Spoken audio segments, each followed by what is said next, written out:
Okay. Okay. Well, we got a couple more minutes before we start, 6:28.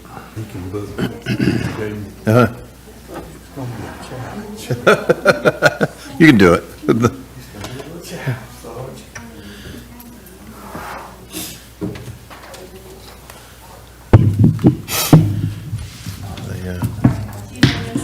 the exception of going away for deployments, which pretty much timed right into the 1 year I had to rotate off. I've been on there for 20 years. How about that? And you can do it. We're gonna do it.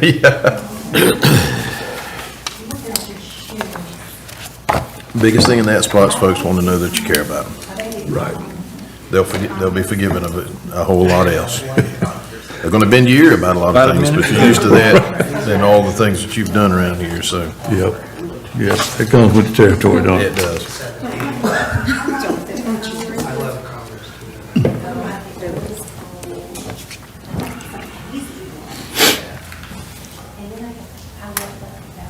She okay?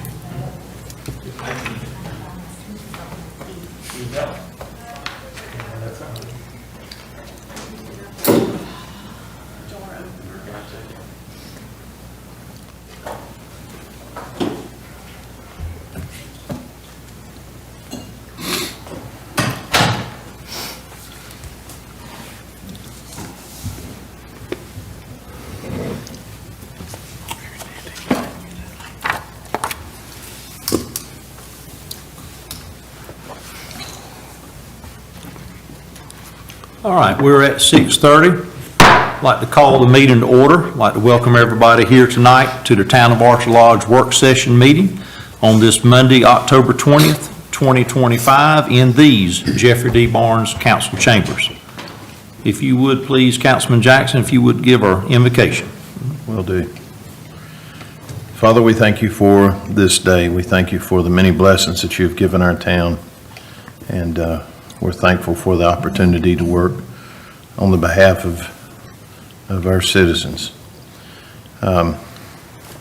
We do ask that you look over our service members serving both here and abroad, and look after their families, look after our government and the workers in that government.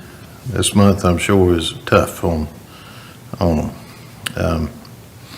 We also ask, we have a very anticipated holiday for the kids coming up, the Halloween. Just keep our kids safe as they're getting out and around and about town. And just look over us as we deliberate the town's business, and give us peace and grace. In your name I pray. Amen. Amen. Please join me in the Pledge of Allegiance. I pledge allegiance to the flag of the United States of America and to the republic for which it stands, one nation, under God, indivisible, with liberty and justice for all.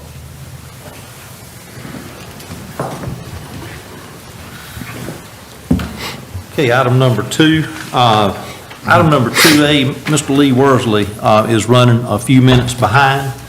Let's go ahead and go to item 2B, and should he arrive, once we've concluded that, we'll go back to 2A. Item 2B, discussion on speed limits within town limits. You may recall a few months ago, I had done a windshield speed limit inventory, and but during that meeting, I failed to make copies and hand out. So I've done that tonight of what we discussed earlier. And basically, I've talked with staff, and we're going to have a couple maps made up showing a zone from the center of town, and maybe one that goes out a quarter of a mile and another that goes out a half mile. And that's one thing we had discussed during that last meeting where we discussed speed limits, and discussing the potential of changing that speed limit toward the center of town to 35 miles per hour, with everything else at 45 miles per hour. But what is in print here, like I said, and this was not GIS or GPS, this was myself on a Sunday afternoon hitting my trip odometer. And, but they're rough estimates, and, but it does show some variations in speed limits within town. If I recall correctly, we've got some that are 25, some that are 35, 45, and I believe there's some 55 in town as well. So we've got a variety. But so we had some good news, Mr. Mike. I believe, let you, if you would, please tell us what we did find out on that front, should council want to make some changes or alterations in speed limits. And, yes, sir, and checking with DOT, I think the process is a little easier than it used to be. Being got with DOT, and Jason knows those people too, and we reached out and they said, well, they really need from us, they weren't in favor of dropping really low on the long stretches of road, but that 45 would not be an issue, and definitely in the center of town, the lower wasn't an issue either. So what they said is to come up with a plan or a map, what council wants those speed limits to be all over town, and it's as simple as a resolution approved by council and send it to them, and they'll start the process of changing those signs and paying for those signs. So Do you have to have a public hearing? I don't think so. No? But we're gonna we'll get with Jason, get us a map, get the map drawn out, and we'll color code it or something as to where the 25s and 35s all are, make it easier to see. Bring it back to council, let you guys look at it, see what you think, change what you want to change. And then when we have a final product, we'll put it in resolution form and move forward. Does anyone know where the 25 is? Because I don't see it on here. Cecil Road. Cecil Road? Yep. I didn't put it on there because, that wasn't the main arterial road, Gotcha. that I was looking, but I happened to turn around, I saw the sign, and went ahead and drove down. If memory serves correct, it's the whole road. And, but I'm glad you brought 25 up. I do think that there's at least one road that we need to add to that category, and that would be Archer Lodge Road, and from Covered Bridge, to the four-way and on out to Wendell. I think that would be a good one to consider, changing to 25 with the volume of folks that are crossing that road at church 2 or 3 nights of evening. And also, with the community center and all the volume of traffic of cars coming in and out of those parking lots. I think that would be a really good one to consider, going down to 25, and for those reasons. Everywhere else probably in the center of town, Mike could work with 35, and but in my opinion, I don't think there's really anywhere in Archer Lodge anymore that needs to be above 45. And I know speed limits has been probably one of the biggest issues that I have heard about over the years.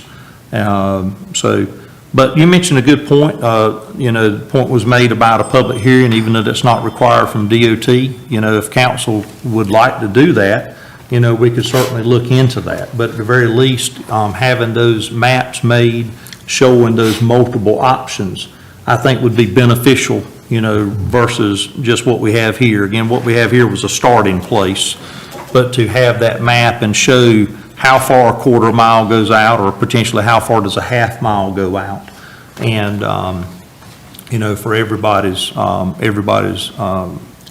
review. Any And possibly comments or questions? Where 35 starts right up here, be a good idea for it to be 25 through here too, because the same amount of people are right over there. It's on Archer Lodge Road. just from where it turns 35, 25, till you get to the intersection up there where you turn. This street by the church, I could consider it there by the church and the community center, but I'm not a big fan of 25-mile-an-hour speed zones.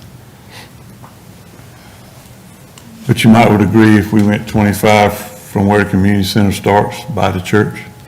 Maybe there, just because people are There's a going lot of back and walking forth people. from the community center to the, I guess, the soccer field that's there. There's a lot of people that walk and park and cross that road, just the concern.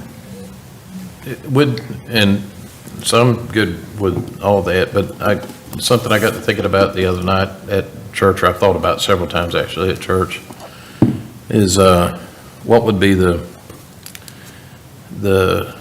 process, or how difficult would it be, and who would do it if we put crosswalks in at that intersection? Up Up here? there, yeah, the four-way, right there at the church, the cemetery, the community center, town hall. I think there's a crosswalk on our side, but I don't think the rest of them do. Right. Probably wouldn't be that hard to do. I'll that- check and see. If they could do, I know I don't know, well, some folks get mad when folks are crossing it back and forth over at the church. They sure do. And if we have a designated crosswalk area, then I think it'd be less likely to be angry. No, I think that's a good suggestion to check into while we're checking on the other. And I'd ask Mike or Jason, whoever's going to talk to DOT, ask them if there's any plans to change that four-way to a signal. Because then you could do the crosswalks and the ped crossings. This one here? Yeah, that where the four-way stop is, right up here at the community center and the church, that they're, because I thought someone had mentioned one time they thought they were thinking about a signal. I think at one time they were, of course, they considered several things, a roundabout and, But this has been since it's been the four-way stop. yeah, I didn't remember that. Yeah, I remember, I don't recall that. I recall several options being reviewed prior to the four-way, but I don't recall that. Yeah, I could look. My understanding is that the four-way stop has alleviated the issues that intersection had caused prior, so my understanding is that DOT isn't looking at it anymore. I know the covered bridge and out to Loop is obviously the next focus. And then on the crosswalks part, I was going to mention I could look through our approved bike ped plan to see if there's anything in there that gives us something to go to DOT with and say we have this, as planned, and something that we'd like to have to encourage, safe pedestrian mobility throughout town. And that might help them just cover the cost of the upgrades. And I'm glad you brought up the park. That was another one that I was going to ask council about. Regardless of distance, that we maybe right there in front of the park and leading up to that curve, having that, 35 as well, because of the volume of traffic and folks potentially crossing the road. And it may be taken care of from distance from the center of town, but just to look at that. Any further questions or comments? I have one. DOT did send a resolution because they are going to be changing the speed limit, but it's not included in any of these roads, and it will probably be on the November agenda. It's something over. off Wall Road. Archer's Way off of Okay. Wendell Road, that little cut through that goes through the Wall Road. In there, they've been missing signs, and a person that lives on that road works for the state Okay. and got up with them, and they're gonna replace signs, but they need a resolution declaring that 25, Okay. because it's through a neighborhood from Wendell Road to Wall probably right now, Road. especially with the detours. Folks are probably wearing that one out. So we already have that resolution in hand. I just wanted to make y'all aware it's not any part of this. No, no. No, I did not go through any subdivisions, on this. Again, it was just the arterial, roads and collector roads, going through town, and, that's what we were looking for. I've not heard from anybody in the subdivision that had some concerns about their, speed limit, so. Okay, any further questions or comments? All right, I see Mr. Lee with us. We'll go back to item 2A if he's ready, and, no problem at all, no problem at all. So we're discussing on the town administrator search process. Either way, whatever was okay with us. Yeah, Okay. absolutely. Yeah, I'm sorry, I was having an employee issue, and it went a little longer than I thought, so my apologies. So, good to see everybody. Hope you're doing well. So tonight, our goal is to make sure that you all are okay with the the brochure that we'll send out, that will advertise the position. That brochure will also be the basis of any other types of advertisement that we do. Additionally, we want to go through with you the evaluation matrix that we've created, and I'll talk briefly about how that works, and want to make sure we get your input on that and make sure you feel good about it. And then I think at the end, we'll do the schedule. We're going to need to talk about what schedule is going to work best with you. And I've created a draft schedule based on the new sort of where we are right now for you to consider. So, Mr. Mayor, if that's okay, maybe we'll do, and I think Ben's already got up the brochure. Okay. So I know there were some corrections that we had received and we included in the brochure. So wanted to see how you all felt about the brochure, if there are any additional comments or changes that you would like to see in it. And again, the plan is to try to get this on the street tomorrow. So if you all are good with it, we are going to work hard to begin advertisements tomorrow.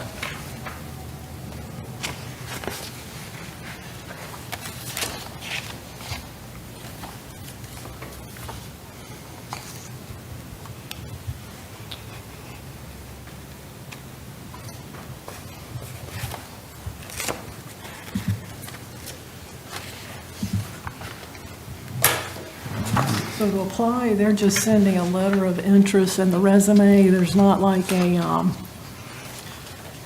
application form or anything? No, ma'am. Usually for these types of searches, the resume and cover letter are all that we require. Gotcha. Yes, ma'am. There may be some additional things that you want from them once we get into the interview process, so that's where we can distinguish and get more information when we start the interviews. The last page, and this may just not be the updated version, you've got the first review of applications is planned for October 20th. Yes, ma'am. So are those dates We'll change gonna that based change? on the schedule tonight. Yes, ma'am.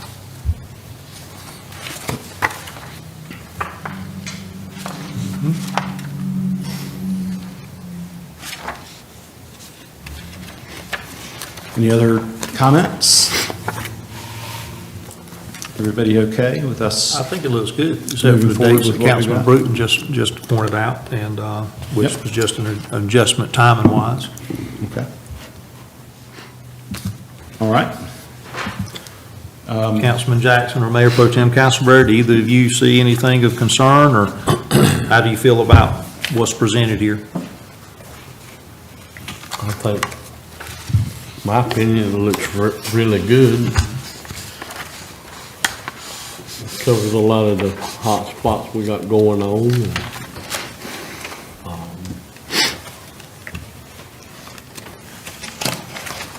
just let them know that, really, that, 2 weeks from now, we'll be 16 years old. Wow. We've done a lot in 16 years compared to a lot of towns, so. But I think this is the way to go about it. I really do. It's an exciting opportunity, I think.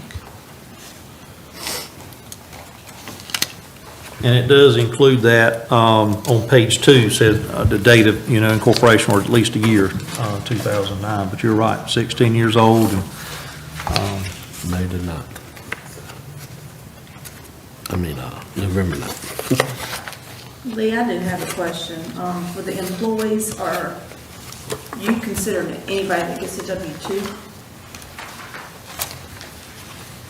Let's see. 12. Because It was, currently you just have the 6 full-time and 6 part-time. But our council and our planning board members also get W-2s. I would say it would just be the direct reports, so just those 12 employees. Okay. Yeah.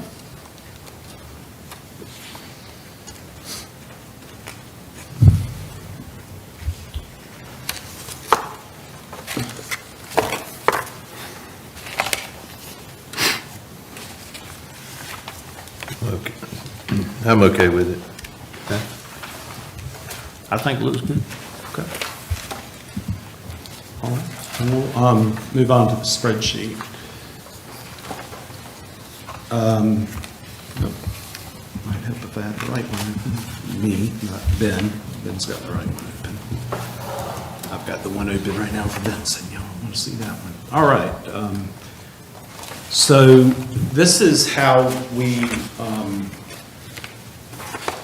rate is maybe a subjective word. This is how we sort of cull through those resumes and those cover letters. And what I really want to emphasize is I don't want this to, when we're at the end of this and we're in closed session in a few weeks and we're talking about candidates, I don't want to give an impression that this is like candidate number 1 through candidate 12, right? Because there is quite a lot on this that you can only tell so much from a resume, right? So you're doing a very high-level sort of review of individuals, and you're trying to be very fair with them. I mean, I may see a resume of somebody I know and a resume of somebody I do not know, and I can't let that really, at this point, influence me, unless there's something I know that would be really detrimental, right? And we would let you know that.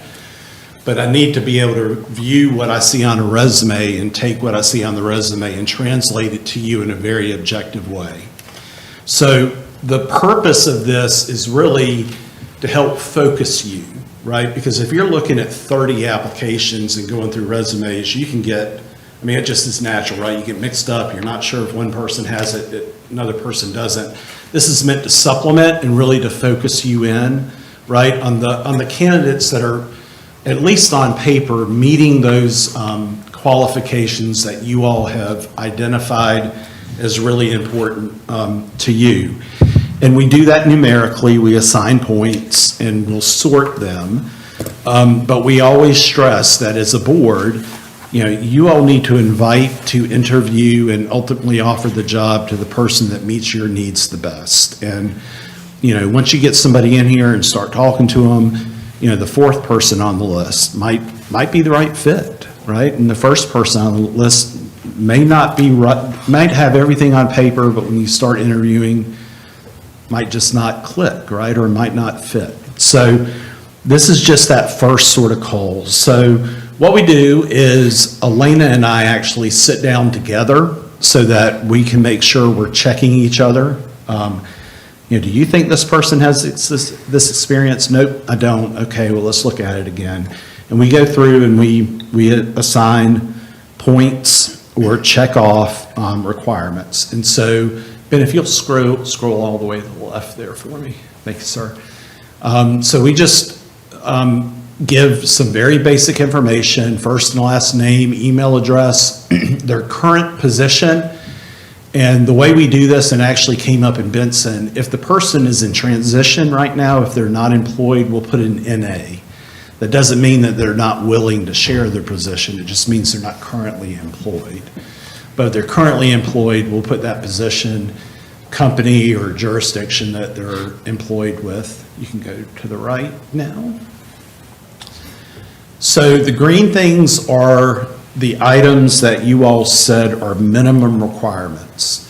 So they have to have a bachelor's degree, at least a bachelor's degree in public administration, business management, civil engineering or related field. This comes right off of your job description. And that municipal management experience is required. And so we'll review that, and if they do not meet either one of those, we'll put a no there, and we'll sort of stop working at that point on that candidate, just for time's sake. Now, one thing I do want to check in, because it has come into play in Benson, just to verify, if a candidate has really good county experience, is that something you're willing to consider? Because right now, the way it's reading, we would kick that out. So if they don't have municipal experience, but say they're an assistant county manager, we would kick that application out. But you may That's want to still local consider. government. So- Local government. I agree with that. I mean, if it's local government, I think we ought to look at it.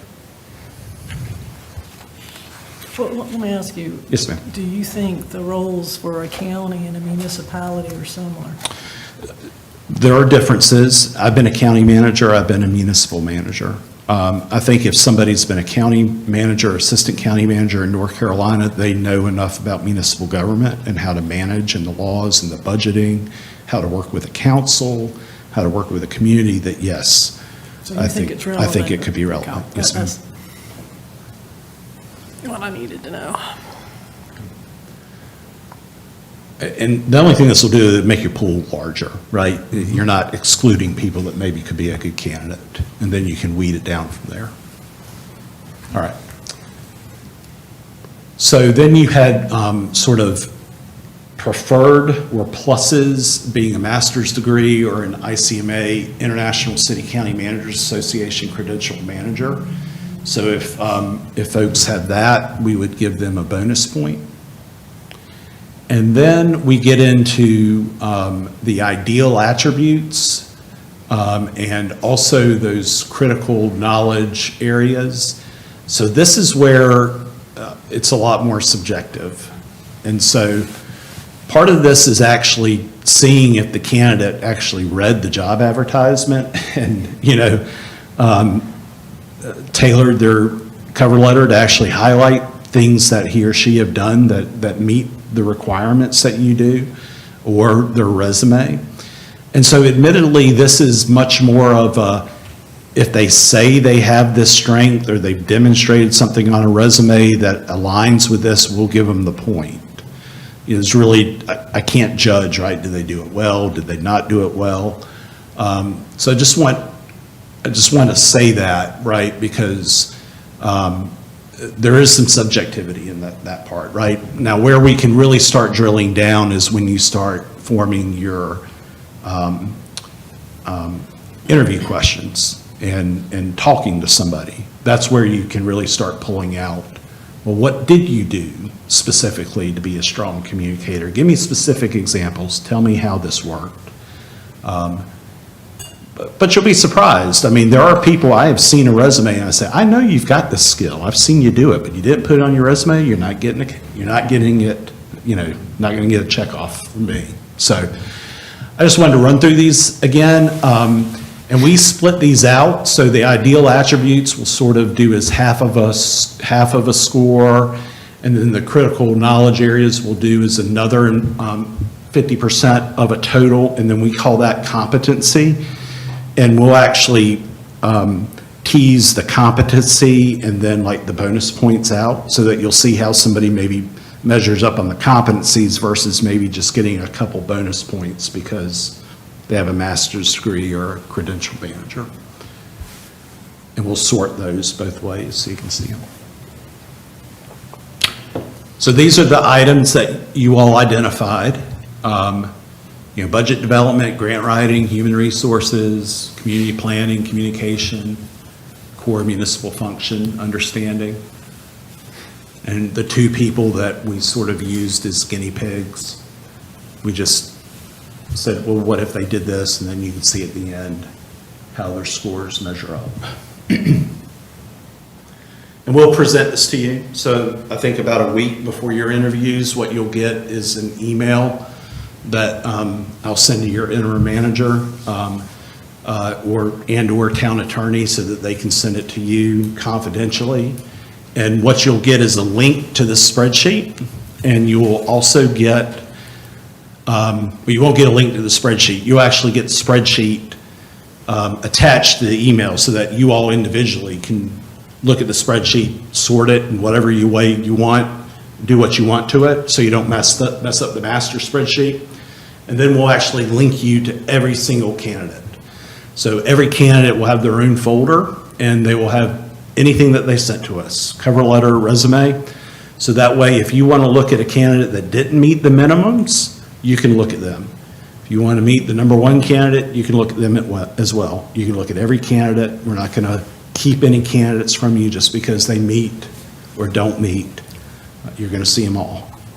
And they will all be listed on the spreadsheet as well. So that's sort of the process, how it works. Help me a little bit, because I'm looking at the total, 50% of score. You got it in two places, where one is the demonstrated abilities and then the critical knowledge. Right. And I don't think they're adding up right. Okay, I can. So you may want to check both I'll of look and make those. sure, yeah. Because for like the first one, Ashley, she's got 2 for demonstrated abilities, but that total is 1. And then if you carry it all the way over, then she's got 1, 2, 3, but it just says total is 1. Right. Let me just make sure. 1, 2, 3, 1. Yeah, that's not adding right. Yeah, but both those total 50% I don't think are adding right. Yeah. 1, 2, 3. Yep, it didn't pick up the last 2 columns. Yep. Yep, we'll get that fixed.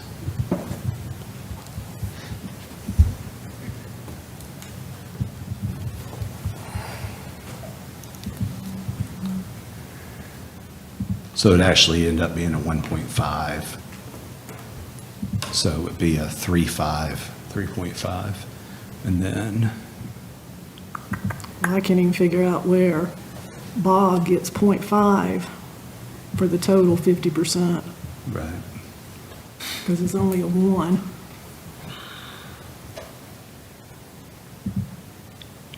So it's a half, so, and we can do it differently. What we say is the entire, we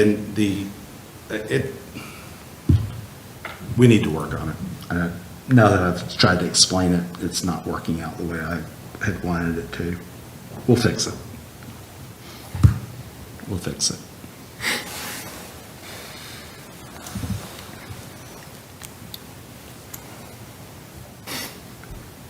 Yep. We may just let them all add and just, it's a score. Maybe the best way to do it. That's what I thought you were trying to do. That's what I was doing, which is Yes. adding them across. Yeah. That's probably the easiest way to do it at this point. Just the high score is the high score. High not score, the high cap. score. Yes, sir. Yep. Okay. Any additional questions or comments? All right. Okay. So with the adjustment of the date on the advertisement, you plan on that going out tomorrow? That is our plan, yes. We'll start getting it out tomorrow. Okay. So schedule, so we are at the October 20th board meeting, which, we worked on job advertisement, evaluation matrix. Tomorrow, we'll summarize stuff to you and also get that advertised, as you see in the Phase 2. So after tomorrow, this is more how you all feel about the schedule. I just started putting some dates out there to see how this would, how you'd react to it.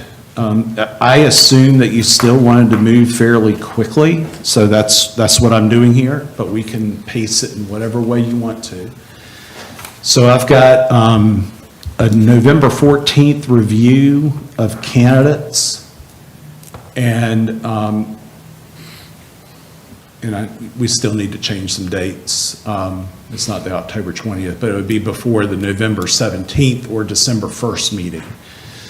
So if we started reviewing candidates on the 14th, we could be ready for either your 17th or December 1st. Obviously, you have a little more time to review candidates on the 1st rather than the 17th, but we could make either work.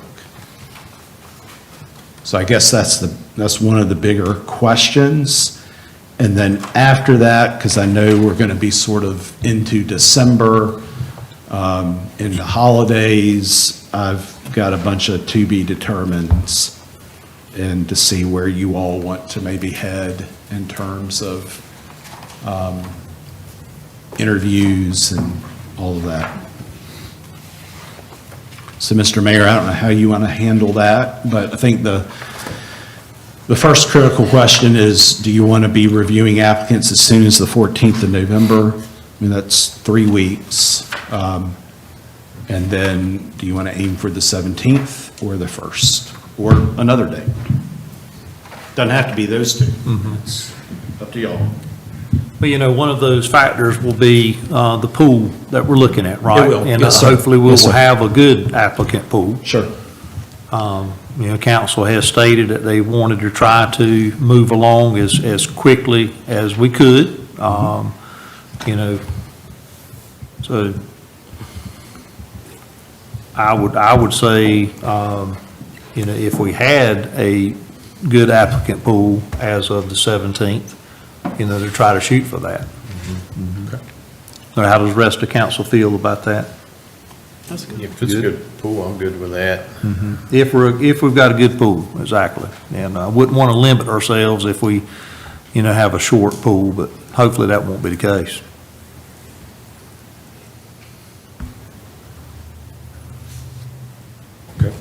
So if you all selected candidates on the 17th, when would you want to shoot for an interview? So just as an example, the town of Benson selected their candidates last week. They're interviewing Saturday. They're interviewing 5 candidates. It's about an hour each, and so it's from 9 a.m. to 4 is the time frame we've set aside for 5 candidates. So again, it doesn't have to be a Saturday. We can, however y'all want to do it, but just to give you a sense of how much time you need to think about budgeting, that's probably a good estimate. I think an hour would be sufficient and probably about average, isn't it? Okay. If memory serves correct, that's what we have done previously. Yeah, and I think it has to do, you know, how you want to structure the interview. So the Benson interview is going to be Q&A from the board, but then they are also going to be giving the candidates a scenario to react to. And that's going to be about 20 minutes of the hour will be the individual actually presenting on that scenario. So, you know, so up to y'all if, we can talk about that later, but that's why, you know, once you do that Q&A, the hour goes by really quickly. Give the candidates some time to ask some questions. So you said, set from, with Benson at least, you're doing from 9 to 4 for 5 candidates. Yes, sir. I think for 5, that's probably a reasonable amount of time, and I don't remember that we stuck to the hour on the last interview process. I think that's what we had set for ourselves. We had them scheduled, but we also allowed some buffer Yeah. for breaks and that type of thing, so we did have some buffer if it did go over. Right, and that would be wise for this too, I think, but I Yes. think the 9 to 4 for 5 candidates is probably reasonable. And let's hope we, have Yeah. that, right? Yeah. So, the rest of that equation will work itself out once Yeah. we see this applicant pool, so.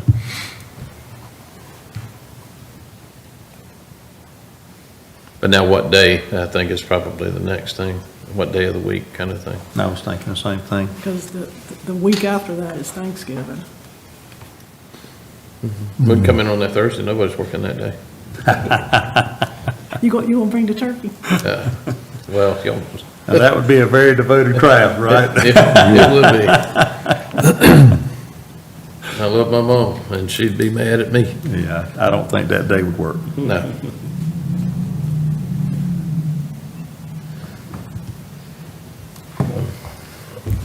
Well, I guess we can be thinking about what days, trying to be flexible again, once we see this applicant pool and applications and then going forward, making a decision based on that. Yeah, I would encourage y'all to maybe, and the rest of the schedule, we can sort of work on it as we go. I would try to get this interview date in sort of cemented, because we'll want to, when applicants apply, we'll want to be able to tell them, you need to reserve this date, just so that we don't have anybody springing us a surprise when we reach out to them. Well, looking at the holidays and what we've got going on here in town, we're not going to do the 19th, I'm sure, or the 29th, I'm sure of that. And the 6th, we've got the parade, the tree lighting, all that stuff. So we're not going to do it on that day regardless of whenever we look at, or those 2 dates, regardless of whenever we look at the packets. So the next. If we're looking at a Saturday. Yeah, I was And gonna say- if we're looking I at a would- Saturday. Personally, I would prefer that.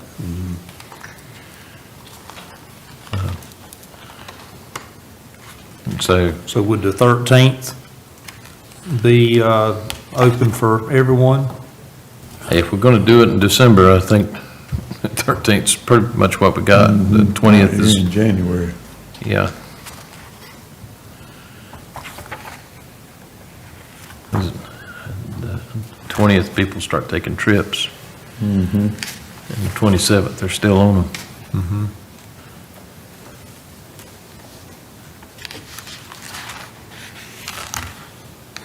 I'm good with the 13th. Councilman Bruton and Mayor Pro Tem Casper, is the 13th work for you? Marcus, is our game against Carolina, is that always the last game? Because it's the Saturday after Thanksgiving. I'm sorry, I don't use football. And with the new That's what I'm alignment trying to stuff, I find the don't know. schedule.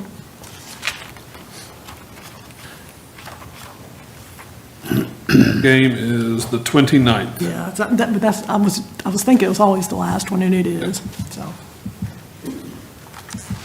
Yeah, November 29th will be that date. So I think it's okay, Mayor. All right, so why don't we just put 13th as a goal there? Okay. And, for interviews? Yes, sir.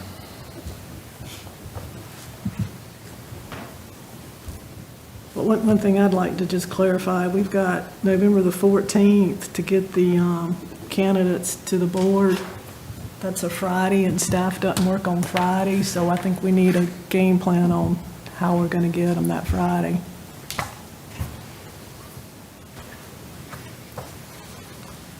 I'm sure we can arrange for that email to make it to council. Right, but I just wanted to make everybody aware of it, so you just don't send it to staff, and staff's not here. Sure. I can work with Ben, and if y'all are comfortable. I've seen Friday emails We'll make before, it so happen. knowing that would take place, I'm sure we can work that out. Okay. I mean, I don't mind sending it directly, or if you'd rather it come from staff, we'll work through whatever we need to do. Ben and I'll make sure it happens. We can have a Ben or a signed person, and, All right. Very good. All right.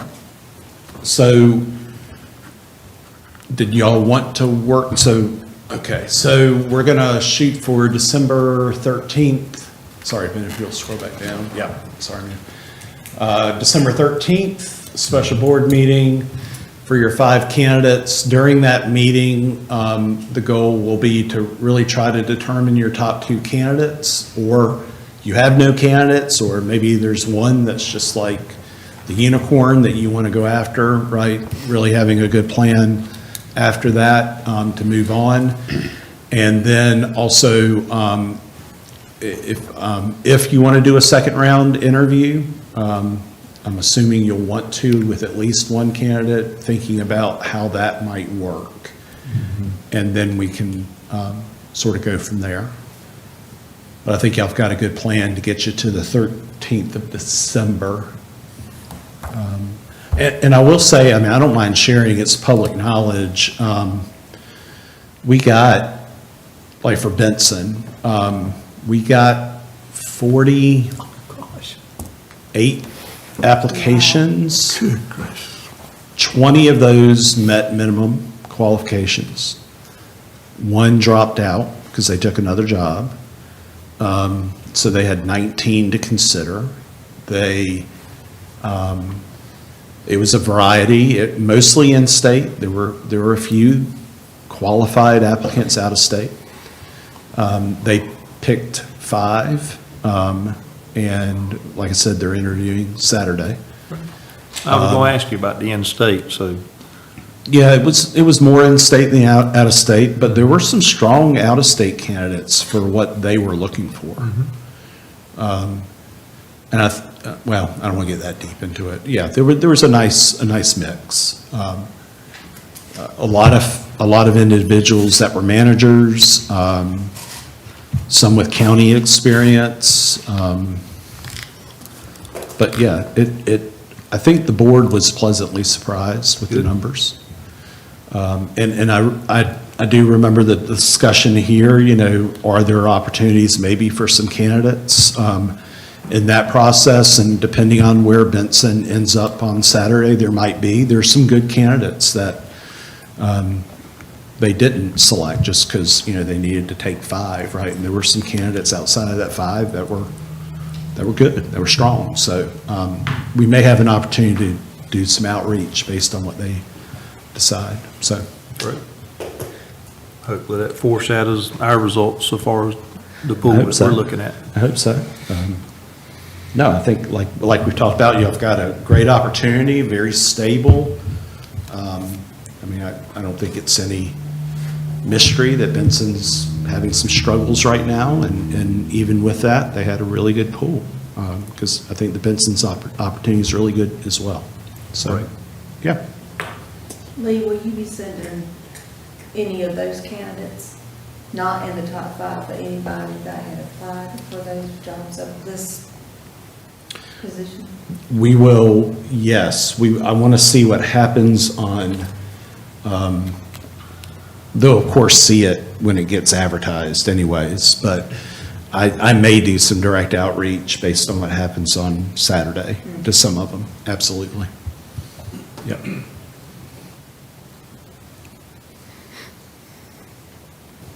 Okay.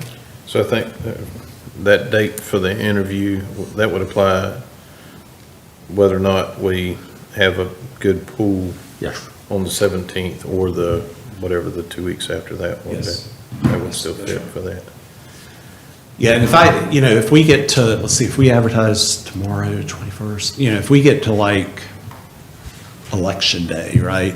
Somewhere in that 1st of November, and we're not getting good response, I'll probably go ahead and sort of reach out and say, we'll keep a look, but we're not getting the numbers, just so you're aware. I don't want to surprise you right on the 14th, and well, you only got 2 candidates, which ain't gonna happen, right? But I'll keep you updated on the numbers, so you'll sort of know. What was Benson's salary range? I'm sorry? What was Benson's salary range? I think it was 130 to 150, So they're I a little believe. higher than ours. Yeah. And one thing to keep in mind, Benson is hiring a manager and not an administrator. That's right. So that will kind of command a little bit higher salary. And, I mean, and we've had this conversation, that they have some budgetary challenges they're going to have to deal with immediately. And so the board, to their credit, understood that they were going to have to, account for that in the compensation of the individual. And they need that person to stay for a while to help with what's going to need to be done budgetarily. So they've been good to work with. They understand what they're having to do.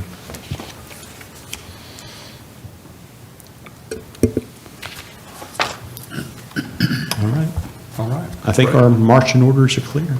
Sounds great. Apologize for being a few minutes late. That's not a problem, not a problem. Thank you. Good to see everybody. Thank you. All right, item number 2C, discussion on Parks and Recreation winter sports. I did want to have some discussion about our upcoming winter sports, but I think right now we might need to kind of delay that discussion just due to some conversations we had, positive conversations we've had this morning, so that may change what we have going forward. Okay. With winter sports.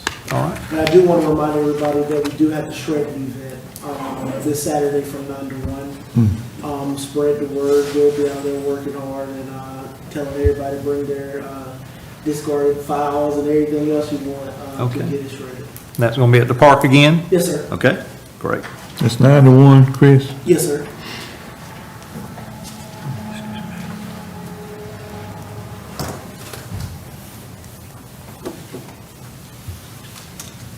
Okay. Outstanding. All right, item 2D, interim financial reports.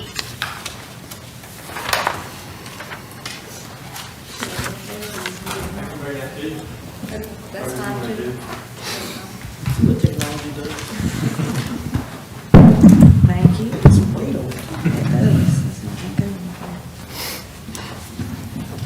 As you can see, Mayor, Council, the August and September financials are available tonight, so I'll quickly go over both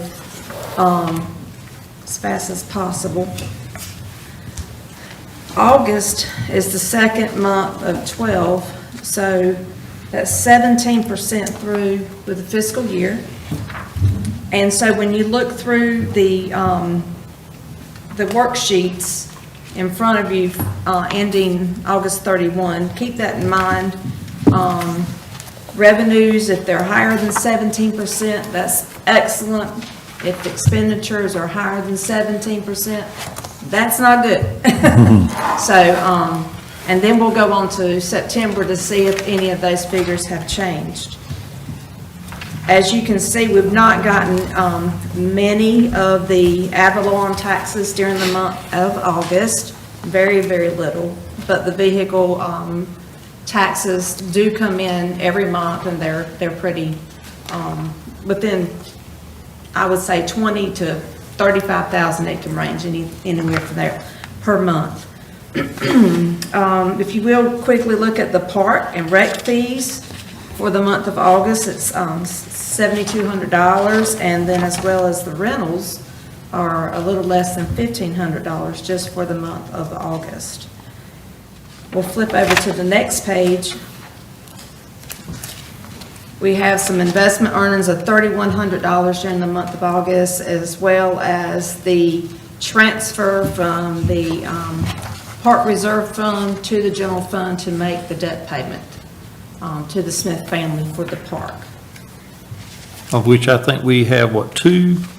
I think there's only one more left. One more, okay. Great. Yes, sir. Going over to the expenditures in the general fund, like I said, let's think about the 17% figure. The governing body is a little bit higher, but then a lot of the dues during the month of July and August get paid up front for the whole fiscal year, so that's why it's a little skewed past the 17%. Going on to the administration, we're at 23%. I'm not too worried about that. It is a little bit higher than the 17%. But there again, some of our dues for the members, the membership dues that some of the staff, we pay them for the year up front as well. Next, we'll go to the next department, tax collection fees, not very much during the month of August, $423, and then legal fees, a little less than $2,200. And going on to property taxes, that's very, very little, and that is based on the copier that we have, leased from CEI. Going on to the public buildings, we're less than 17%, we're 12% spent. Kim, can I ask what document you're on? I just want to make sure I have the right one. Sure, I am on the statement and revenues of expenditures, the operating, Okay. It's page 9, isn't it? year-to-date as of 8/31/25. Yes. Okay, all right. And I'm currently on page 9 of that document. At the top left. You're still in the revenues. There you go. I'm slowing him down because I can actually read that up there better than I can here because this is too close. Okay, But he's having to blow that up just a little bit. that's fine. All right, I think we're Yeah. back on track, sorry. Yes, sir. I know the feeling, Councilman Jackson. So the public buildings is at 12%, which is less than the 17%. The highest expenditure in that is of course the communications, that's telephone, internet, here and at the park. That would make, and it could even include some July, I'm not so sure. The next page is PEG Media, nothing for the month of August. Going through to public safety, nothing was paid during the month of August. We were late getting the information from the county to not write that check by the end of August, so it would happen the 1st of September. So you'll see a bigger figure there. That'll include the August one. Public Works, 2%, doing really good there.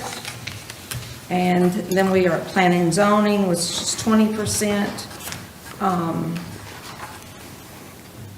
Basically, it's just your normal staff expenditures, a few contracted services, a little higher than 17% spent, and then we go over to the Parks and Rec department for August, and that is at 18%, a little over 17%. And then quickly, we're looking at the debt service. As I've mentioned earlier, you've got your Parkland payment. We are on page 16. The Parkland payment, and then the first, or the year payment for the HR software, as well as, and then of course the 50,000 and 4,000 is the total for the park payment, so it's 54,000 for this year. Next, we'll go to the interfund transfers, and the only one that was done for this was a little bit of transfer over to Park Reserve.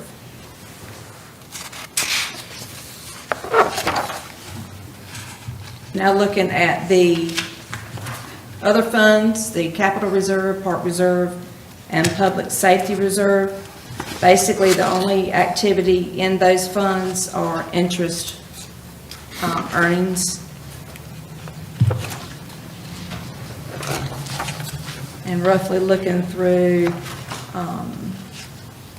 there was, like I said, a little bit going from the Park Reserve over to, transfer from the general fund to the Park Reserve fund, in addition to the interest.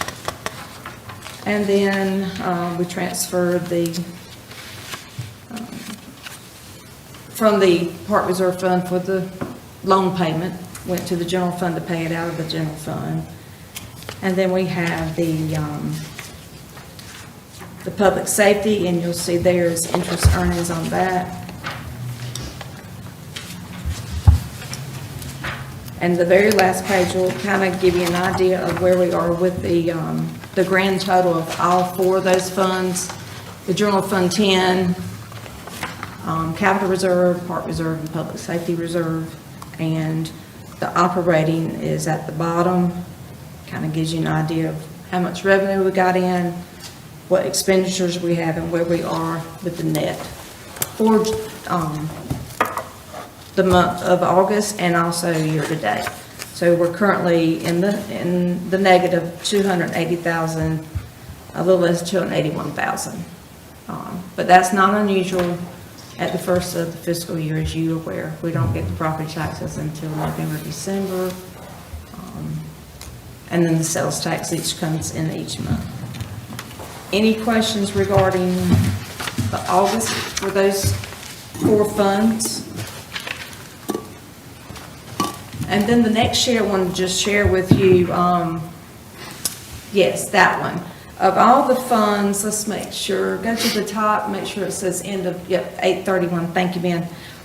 Just this so you kind of see an idea of where all the funds fall into the total of roughly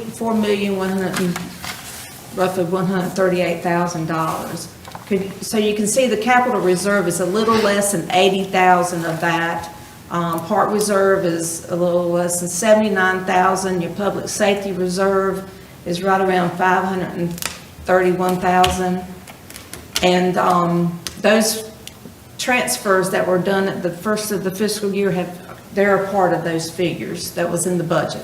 That we transfer from general fund to the capital reserve and the public safety reserve. That has already been done. And then the liability, or what's left of the SCIF fund, is there, as well as the READER, the Regional Economic Development Grant. Those figures do not include what's already encumbered. So when you look at that, don't think, oh, we have $231,000 left of the SCIF fund. That is not what that is showing, because there are encumbered items that have not come out of that figure, okay? And the same for the READER grant. Any questions regarding August? Okay, if not, we'll quickly go to September. And September is the 3rd month of the fiscal year, so we're looking at 0.25% complete of the fiscal year. And now our Avalon property taxes have come in during the month of September, a little less than $92,000, $91,000. Starting to see that come in, and then our sales tax is hit this month as well, for 2 months prior. So if this is September, then that sales tax figure is from the July receipts with the state, okay? It's 2 months behind. Permitting for the month of September was a little less than $6,800. That's pretty good. The rentals and the park fees weren't so good during the month of September, but they were really good prior to that. I think all his registration had been taken into consideration for any fall sports, so that's why it's showing that. The year-to-date totals are there as well if you'd like to look at those. And now the revenues are at 8% collected, which is a little less, but we understand how our revenues work at the beginning of the fiscal year. Quickly running through the governing body, that is over the 25%, which is fine at this point. Not so concerned about that, and because we also paid out the quarterly wages to the town council and mayor during September as well. Running through the administration department, it's at 34% spent. And quickly, let me look real fast. Salaries are up because we had 2 people leave and we had to pay out their vacation. One had over 240 hours of vacation, so you had to pay them 240 hours. And the other was a little less than that, but when somebody leaves, they get up to 240 hours of vacation payout. So that's why the salaries amounts are higher for the month of August or September, if you go back and look, which would affect the FICA, the withholdings, the retirement, 401K. It hits all those accounts as well. Tax collections, that's 7%, a little less than 2,700 during the month of September. That went to the county. Legal fees, there was nothing during the month of September. Probably doubled up next month. Personal properties, 1%, not very much to even account for. Your public buildings are 18%. And it appears that the communications is the highest in that department, which is, like I said, the internet, phones, both here and at the town park. PEG Media has not been paid yet for, in September. That will hit during the month of October. You'll see that, but it would be for the fiscal year ending June 30th.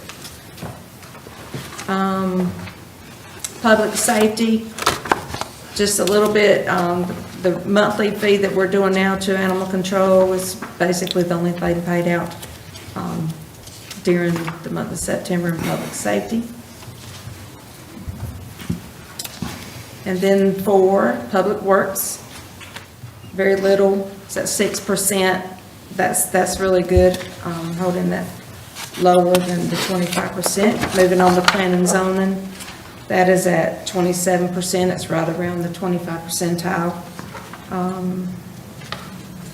Moving on to Parks and Rec, 27 percentile. That's not bad as well. And it's probably some of those salary figures, because the two that resigned get paid out of Parks and Rec as well, or a percentage. Going on to the debt service, the payment for the town hall expansion was made, the loan payment was made there. And so that's what you see for the month of September. And of course, it's going to be high because that only leaves, I believe, the town hall, the original building, this building's payment is later. I think that comes out in March. So that's why the percentage is at 70. So once that gets paid, that department will be at 100%.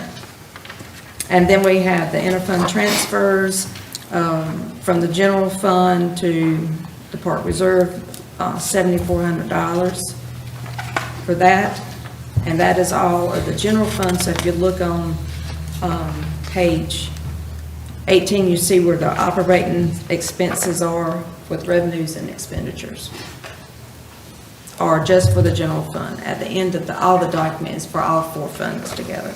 So any questions? I'm going kind of fast, so. Okay.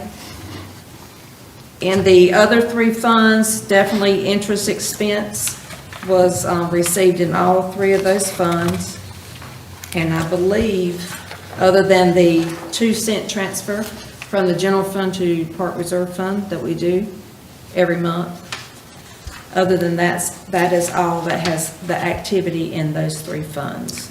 So if you look at that last page, you'll see with all four funds where we are, the final difference in the revenues and expenditures is a negative of almost $278,000. But for the month, we were ahead in September. The revenues were higher than our expenditures of $14,800. Any questions on any of those? Okay, if not, the last, let's look at the liabilities a little bit. You'll see, and it's the period ending 9/30. Yes. So you'll see the capital reserve increased, the park reserve increased, public safety, and those all three increased because of the interest. And then you'll see that the SCIF fund and the reader, or the SCIF grant and the reader grant, very little change SCIF grant didn't change at all, no expenditures or anything out of that. And then there was very little change in the reader grant during the month of September. Okay, lastly, if you will look at your spreadsheet for the SCIF grant, and this is as of 9/30, everything that's been paid out of the SCIF grant through 9/30, which also includes interest every month. It's showing that the running balance is $231,568 and some cents. So this gives you a good overview of everything that's happened in the SCIF grant. Who it was paid to, what we received, et cetera, et cetera. And the same document is for the reader grant as well, and that is all the way through 9/30. And the balance in that right now is $2,216,000.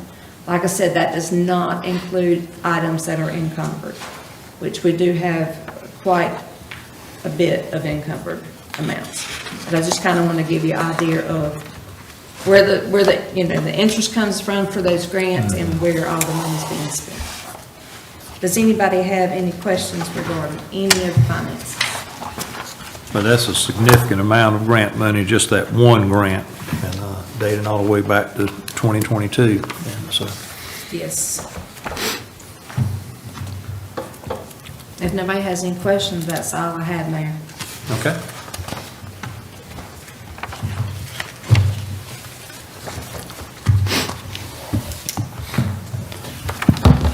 All right, well, with no questions, next item was adjournment. So we are adjourned. Thank you.